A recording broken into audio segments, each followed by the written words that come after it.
Okay, हमारा जो topic start था इश्यू ऑफ शेयर्स, जिसमें हमने लास्ट वीडियो में फर्स्ट सेकंड थर्ड फोर्थ सम कर लिए थे। अब फिफ्थ सिक्स्थ कैंसल है, इस बार फिफ्थ सिक्स वीडियो मतलब आपके कोर्स में नहीं है, तो सीधे हम सेवंथ सम कर रहे हैं। राइट, आ जाऊंगा मैं सेवंथ सम पे। पढ़ो मेरे पे, सेवंथ सम पढ़ो। Nissan Pharma Limited of Gandhinagar issued 80,000 equity shares of rupees 10 each. देखो 80,000 इक्विटी शेयर ऑफ ₹10 ईच है, ठीक है। आगे पढ़ो। At premium of rupees 40 per share. Okay, अब शेयर 10 रुपए का है, प्रीमियम ऑफ 40% है कि 40 रुपीज है? 40 per share. 40%। सुन लो, प्रीमियम क्या होता है, सुनना ध्यान से। प्रीमियम क्या होता है? कंपनी जब अच्छी खासी रेप्यूटेशन में होती है तो मार्केट में वो शेयर जब बेचती है तो कुछ एक्स्ट्रा पैसे लेती है। वो जो एक्स्ट्रा पैसे लेती है उसे क्या कहा जाता है? प्रीमियम। मतलब शेयर तो 10 रुपए का ही होगा, आपको जब शेयर मिलेगा उस पर 10 रुपए ही लिखा होगा, बट वो एक्स्ट्रा पैसे 40 रुपए लेके कंपनी आपको दे रही है, तो उससे कह सकते हैं कंपनी ने आपसे क्या लिया है? प्रीमियम लिया है। एक सिंपल एग्जांपल के तौर पे मैं बता दूं, आप थिएटर में पिक्चर देखने गए, पिक्चर की टिकट 200 रुपए की थी बट फुल हो गई थी, साइड में कोई ब्लैक कर रहा था तो आपसे 300 रुपए ले रहा है। 300 रुपए लेगा बट जो टिकट देगा उस पर तो 200 ही लिखा होगा, उस पर 300 नहीं लिखा होगा, तो जो एक्स्ट्रा 100 रुपए उसने लिए वो उसका प्रीमियम है। यहाँ भी कंपनी के शेयर की प्राइस 10 रुपए है, बट मार्केट में वैल्यू अच्छी है, रेप्यूटेशन अच्छी है, तो कंपनी आपसे 40 रुपए ज्यादा चार्ज कर रही है, तो आपको कितने में मिल रहा है? 50 रुपीज। प्रीमियम कैसे एडजस्ट करना है, कहाँ एडजस्ट करना है, वो बताया जाएगा। इससे अच्छा वो लोग शेयर की प्राइस ही बढ़ा नहीं, नहीं बढ़ा सकते, उसका रीजन मैं बताऊं आपको। पता है, मैंने कल भी बताया था कि कंपनी जब शुरू होती है ना तो उनको एक डिसाइड करनी पड़ती है ऑथोराइज कैपिटल, और वो ऑथोराइज कैपिटल ये होती है 10 रुपए। 40 रुपए को ऑथोराइज कैपिटल में काउंट नहीं करते, मतलब कंपनी उल्टा फायदा लेती है इसका, कि अगर मान लो 80,000 शेयर निकाले, शेयर 10 रुपए का, तो काउंटिंग में 8 लाख ही आएगा कि कंपनी ने 8 लाख के शेयर बेचे।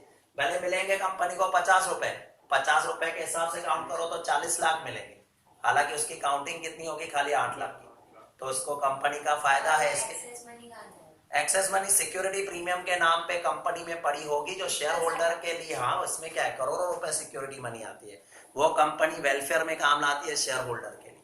ठीक है, तो अभी हम बात कर रहे हैं 80,000 शेयर, 10 रुपए का शेयर, 40 रुपए प्रीमियम, पैसे मंगवाए होंगे उसकी डिटेल The होगी। amount was called up as under with Okay. application rupees 14 per share, application में 14 रुपीज आने वाले हैं, including premium of rupees 10. इसमें प्रीमियम के 10 रुपए है और बाकी के 4 रुपए कैपिटल में एडजस्ट करने हैं। कैपिटल में 4 और प्रीमियम में कितने पैसे एडजस्ट करने हैं? 10 रुपए। फिर With allotment rupees 33 per share. Allotment में देखो 33 रुपीज आपके आएंगे, जिसमें से प्रीमियम के 30 रुपए होंगे, 30 रुपए प्रीमियम के, और बाकी के 3 रुपए जो है वो किसके है? कैपिटल के है। फिर With final call rupees 3 per share. और फाइनल कॉल में 3 रुपीज। अब देखो इसमें फर्स्ट वही, फाइनल वही। पहले हम देखे टोटल 10 रुपए कॉल के आए होंगे, देखो 4 रुपए ये कैपिटल के आए, 3 रुपए या 7 और 3 रुपए ये 10। प्रीमियम के 40 लेने थे, यहाँ 30 लिया, यहाँ 10 ले लिया, वो सेट करके आपको सब बता देंगे। आगे पढ़ो। Company received application for 85,000 equity रोको, shares. कंपनी को एप्लीकेशन 85,000 शेयर की मिली, ध्यान से देखना, 85,000 शेयर की मिली है, तो कंपनी के पास पैसा कितना आया होगा? मैं यहाँ अलग से वर्किंग कर रहा हूँ। 14 रुपीज सबने भेजे होंगे, 14 रुपीज।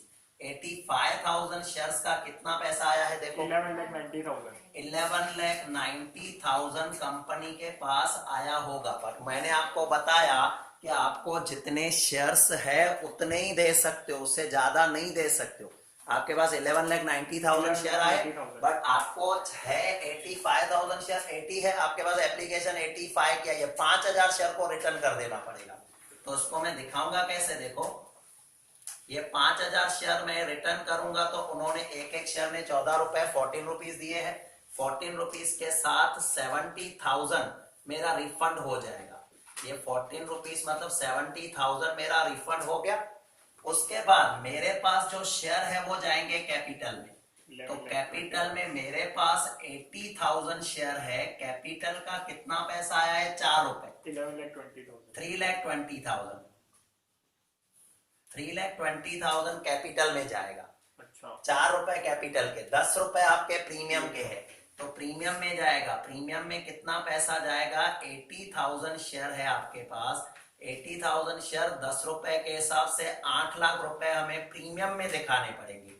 8 लाख प्रीमियम में, 3,20,000 कैपिटल में और 70,000 रिफंड करना पड़ेगा। इसमें कोई भी डाउट हो पहले तो पूछ लो। इन दोनों का मिला के 11,20,000। हाँ, इन दोनों का मिला के 1120, बट हमें अकाउंट्स में बाइफरकेट करना पड़ेगा कि 3,20,000 कैपिटल के है, 8 लाख जो मिले हैं वो प्रीमियम के मिले हैं हमें। तो हम पूरी नहीं लिख पूरे सकते? पूरा साथ में नहीं लिख सकते ना, रखेंगे हम ही, पैसे कंपनी में ही पड़े होंगे, नाम अलग अलग होगा, उसका नाम कैपिटल होगा, इसका नाम सिक्योरिटी प्रीमियम होगा।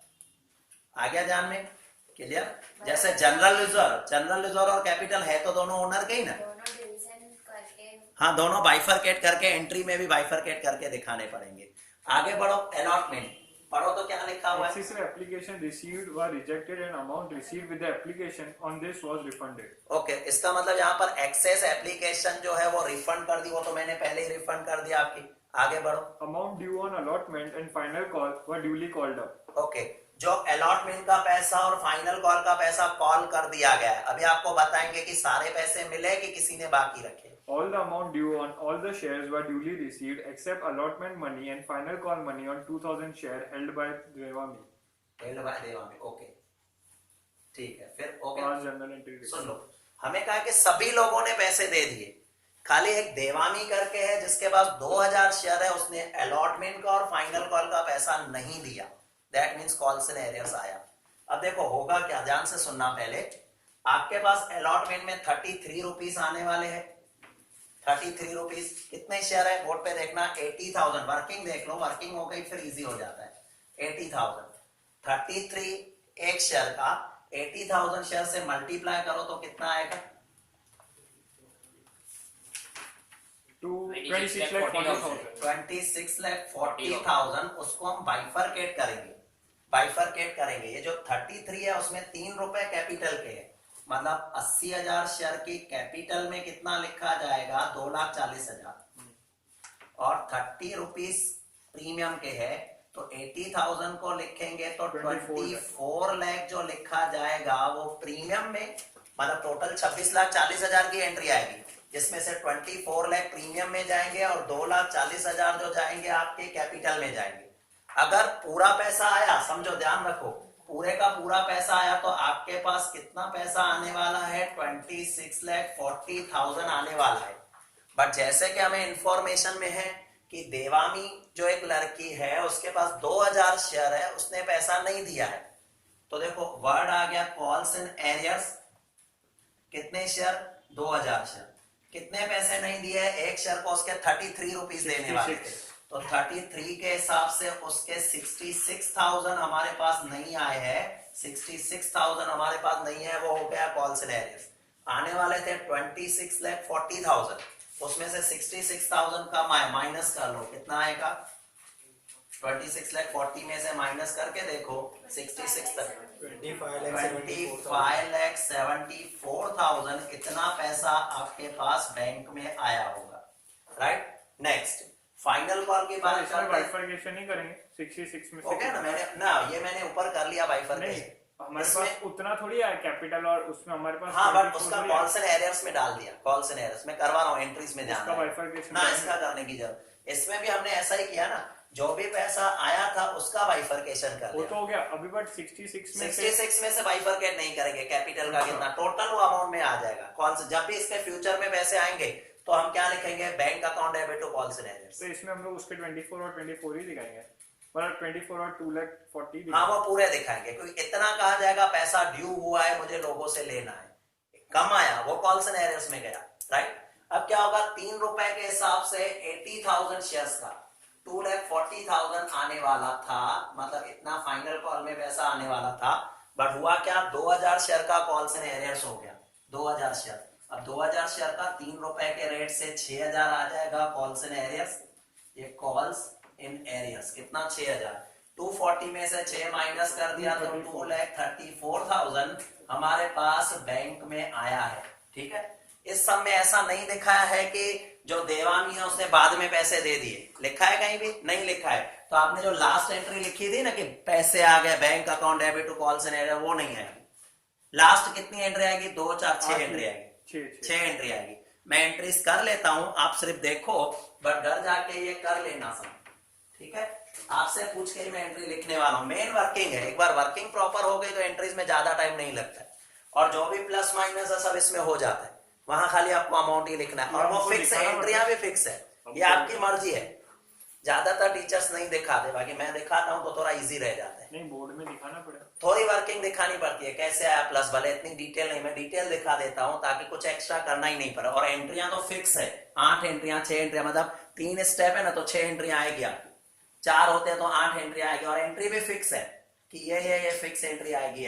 राइट? अब देखो पहली एंट्री, आपके पास बैंक में पैसे आएंगे एज यूजुअल, हमारी पहली एंट्री तो हमेशा सेम रहती है। Bank account debit, bank account debit, पैसे आ रहे हैं। कितने पैसे आए आप देखो, 11,90,000 आए, तो बैंक अकाउंट डेबिट 11,90,000। किस चीज के पैसे आए हैं ये? Equity share application. मैं शॉर्ट फॉर्म यूज कर रहा हूं, बट आप मत करना, आप पूरा लिखना, इक्विटी शेयर एप्लीकेशन अकाउंट। कितना अमाउंट आया है आपका? 11,90,000, ये हमारे पास अमाउंट आया है बैंक में। बट मैंने आपको बाइफरकेट करके दिया कि ये पूरा पैसा हमारा नहीं है। 11,90,000 में से कैपिटल में 320 जाएंगे, सिक्योरिटी प्रीमियम में 8 लाख जाएंगे, 70,000 हम वापस कर देंगे। कैसे? देखो सेकंड एंट्री में मैं आपको कहता हूं जो इमेजिनरी अकाउंट एप्लीकेशन बनाया था उसको राइट ऑफ करना है, मतलब उसे डेबिट कर देंगे। तो एंट्री आएगी equity share application account debit, equity share application account debit 11,90,000। जो इमेजिनरी अकाउंट मैंने क्रेडिट किया था वो डेबिट हो गया।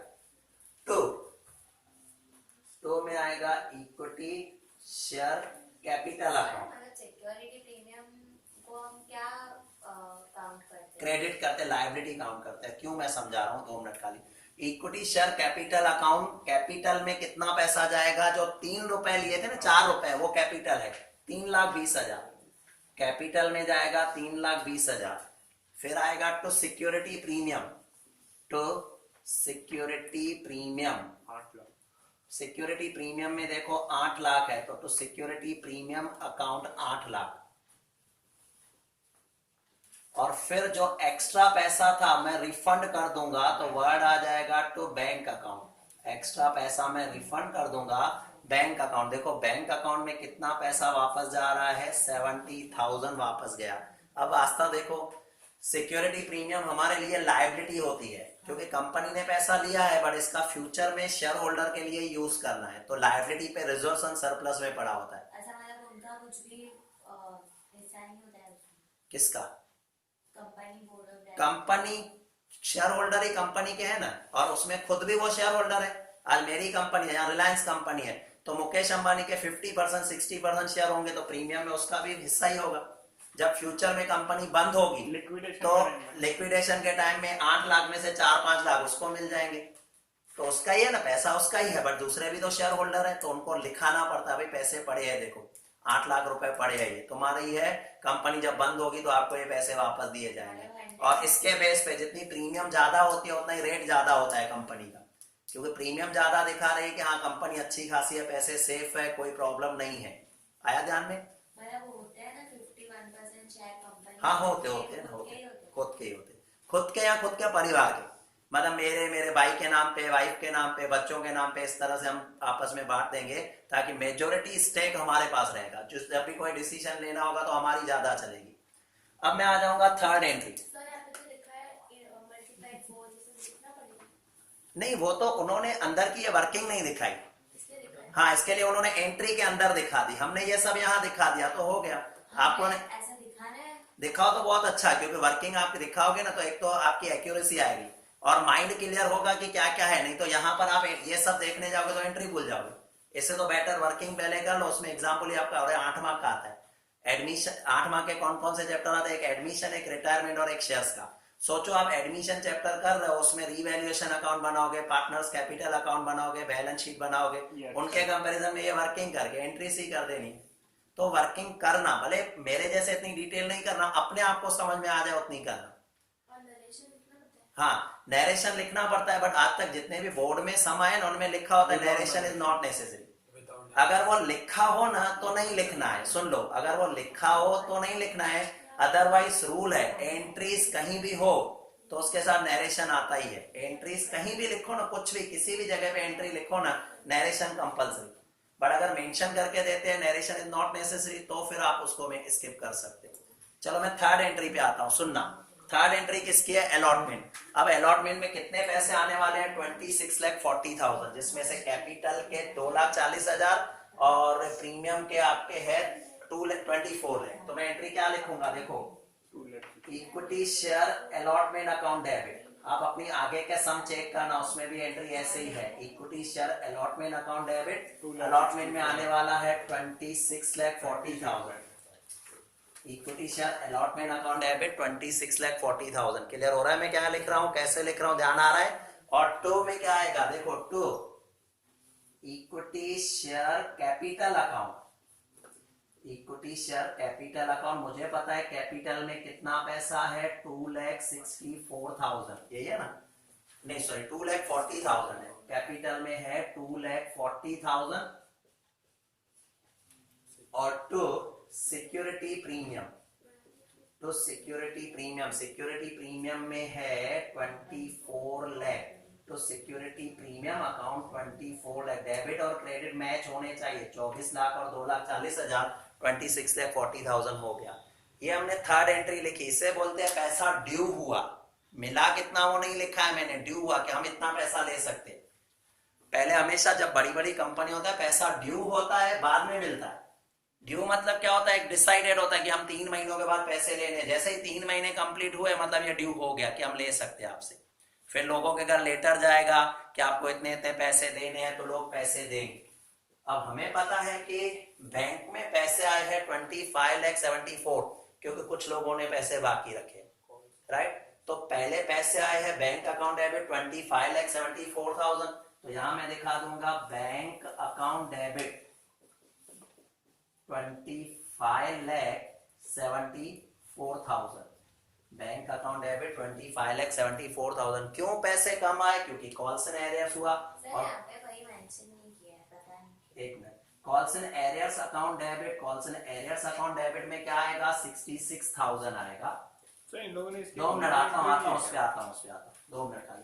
Calls and arrears account debit आपको यही करना है, यही सही है। Calls and arrears account debit to equity share allotment account.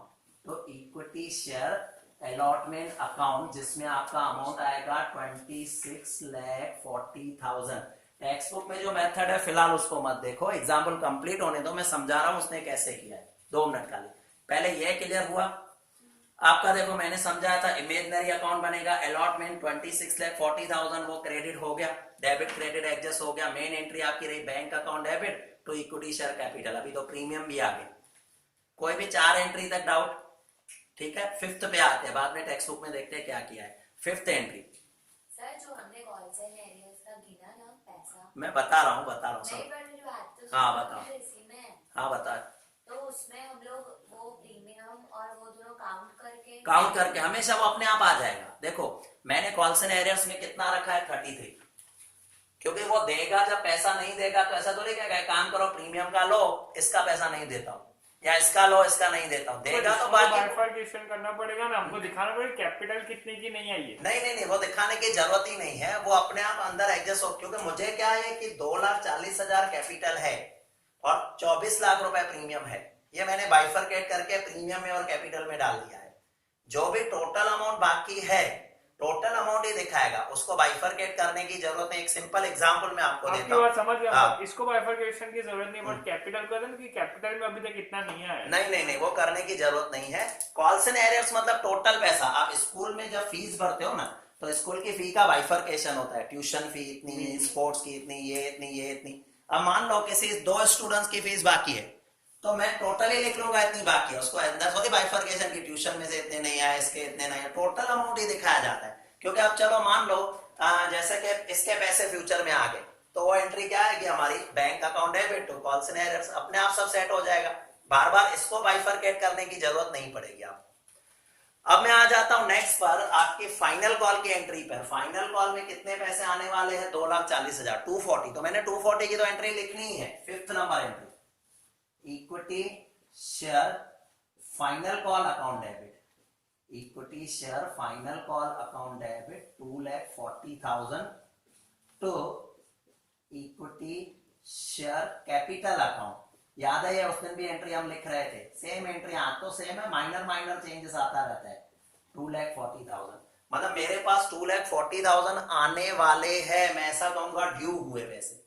Due मतलब हम ले सकते हैं। हमने घर लेटर भेजा सबके, अब हमने सबके घर लेटर भेजा है तो अब पैसे आने चालू होंगे। बट आए कितने? 234, 6,000 अभी भी बाकी रहे। तो यहां पर हमारे पास पैसे की एंट्री आएगी bank account debit, bank account debit. तो अच्छा, कॉल से बैंक में कितने पैसे आए? 2,34,000 आए हैं। Bank account debit 234, calls in arrears account debit, calls in arrears account debit 6,000 to equity share final call, equity share final call 2,40,000। देखो, इक्विटी शेयर फाइनल कॉल हमने यहाँ पर डेबिट किया था, ये हमने क्रेडिट कर दिया। फाइनल कॉल जो इमेजनरी अकाउंट चालू किया था, इमेजनरी अकाउंट बंद हो गया और उसके जगह पे आपका क्या आ जाएगा? कॉल्स एंड एरियर्स आ गया। क्लियर है? 6,000 जो पेंडिंग थे उसके जगह पर हमारा कॉल्स एंड एरियर्स आ गया, एंट्रीज कंप्लीट हो गई। एक मिनट, अब आपका जो डाउट है और टेक्स्ट बुक में क्या अलग है वो भी मैं समझा देता हूं। आप जब टेक्स्ट बुक में देखोगे ना, तो टेक्स्ट बुक में कॉल्स एंड एरियर्स को ट्रीट करने के 2 मेथड है। जो नहीं, कल मैंने कहा था एग्जाम्पल छोड़ो, बाद में डिस्कस करेंगे। एग्जाम्पल नंबर 3 उसमें ये बात बताई गई है। नहीं, बट उसमें क्या है, उल्टा कंफ्यूज होंगे। हमें एक ही मेथड सीखना है, दो नहीं सीखने, उल्टा आप कंफ्यूज होंगे। मैं दूसरा खाली बताता हूँ, हिंट देता हूँ, उसकी जरूरत नहीं है। उसमें क्या होता है, देखो, आप यहां पर एक इमेजनरी अकाउंट बना रहे हो जिसका नाम है कॉल्स एंड एरियर्स, और वो अकाउंट आपके पास रहता है कब तक? जब तक पैसे आ जाएंगे। मान लो चलो इसके पैसे आ गए, तो एंट्री कल सिखाई थी, क्या लिखोगे? पैसे आ रहे हैं, बैंक अकाउंट डेबिट। फ्यूचर में सपोज ये पैसे आएंगे 66, ये 6, ये 72, 15 दिन, 1 महीने, 2 महीने के बाद पैसे आए, हम एंट्री लिखेंगे bank account debit to calls and arrears. तो कॉल्स एंड एरियर्स आज आपने क्या किया है? डेबिट किया है। कॉल्स एंड एरियर्स क्या किया है? डेबिट किया है ना। और जब पैसे आएंगे तो कॉल्स एंड एरियर्स क्या कर दोगे? क्रेडिट, तो अकाउंट क्लोज हो जाएगा। बट एक और मेथड मैं बता दूं, ध्यान बोर्ड पे देना, एक और मेथड बता दूं। सपोज मैं ऐसा सोचो, चलो कॉल्स एंड एरियर्स नहीं क्रिएट करना, नहीं करना, ठीक है, मैं इस एंट्री में समझाता हूं, इसमें भी समझ सकते बट इसमें समझा देता हूं। अब मान लो चलो कॉल्स एंड एरियर्स अगर आप नहीं क्रिएट कर रहे हो, उस केस में क्या होगा? उस केस में आपकी एंट्री आएगी बैंक अकाउंट डेबिट तो equity share final call. But final call में यहां पर जो पैसा लिखा होगा ना बुक वाले ने, वो लिखा होगा 2,34,000। चेक कर लो लास्ट एंट्री में 2,34,000। इसका मतलब क्या हुआ कि फाइनल कॉल डेबिट हुआ था 240 बुक के हिसाब से, 240 डेबिट हुआ बुक के हिसाब से, क्रेडिट हुआ 234। चेक कर लो बुक में 5th एंट्री और 6th एंट्री चेक कर लो। Equity share final call debit हुआ 240, क्रेडिट हुआ 234, तो फाइनल, वही बता रहा हूं ना, वो 6,000 का बैलेंस बाकी रहेगा। अब क्या होगा? मान लो ऊपर कॉल्स एंड एरियर्स नहीं, ऐसा मान के चलो। अब क्या होगा? फ्यूचर में जब ये पैसे आएंगे 2 महीने, 1 महीने के बाद, तो उस टाइम में मेरी एंट्री क्या होगी? बैंक अकाउंट डेबिट तो equity share final call account. मतलब उस टाइम 2 महीने तक एक शेयर का फाइनल कॉल का अकाउंट पेंडिंग ही रहेगा। और हमारे वाले मेथड में क्या करते हैं, हम फाइनल कॉल को क्लोज करके पैसा कहां ले लेते हैं? कॉल्स एंड एरियर्स में ले लेते हैं। ये इजी रहता है, क्योंकि उसमें क्या है कि अगर 2 कॉल है, जैसे ये भी बाकी है, ये भी बाकी है, तो आपका ये अकाउंट भी खुला रहेगा, अलॉटमेंट अकाउंट भी खुला रहेगा, फाइनल कॉल भी खुला रहेगा। फिर जब पैसे आएंगे ना, उस टाइम आप क्या लिखोगे? बैंक अकाउंट डेबिट, तो ये अलॉटमेंट का 66 है, तो टू इक्विटी शेयर अलॉटमेंट 66, तो फाइनल कॉल 6, ऐसे लिखना पड़ेगा। कॉल्स एंड एरियर्स डाल देते हैं। तो दोनों मेथड बुक वाला कह रहा है सही है, उसने दोनों दिखाए है, बट आपको जो अच्छा लगे वो करो। तो हमें ये इजी लगता है तो हम ये करते हैं। उसका नोट भी उसने दिया है, ये सम आपने किया है ना, उसके नीचे नोट लिखा है कि अगर हम चाहे तो कॉल्स एंड एरियर्स का अकाउंट क्रिएट कर सकते हैं। नीचे नोट होगा कि यही हम चाहे तो कॉल्स एंड एरियर्स का अकाउंट क्रिएट कर सकते हैं, और हमने कॉल्स एंड एरियर के अकाउंट से ही किया है।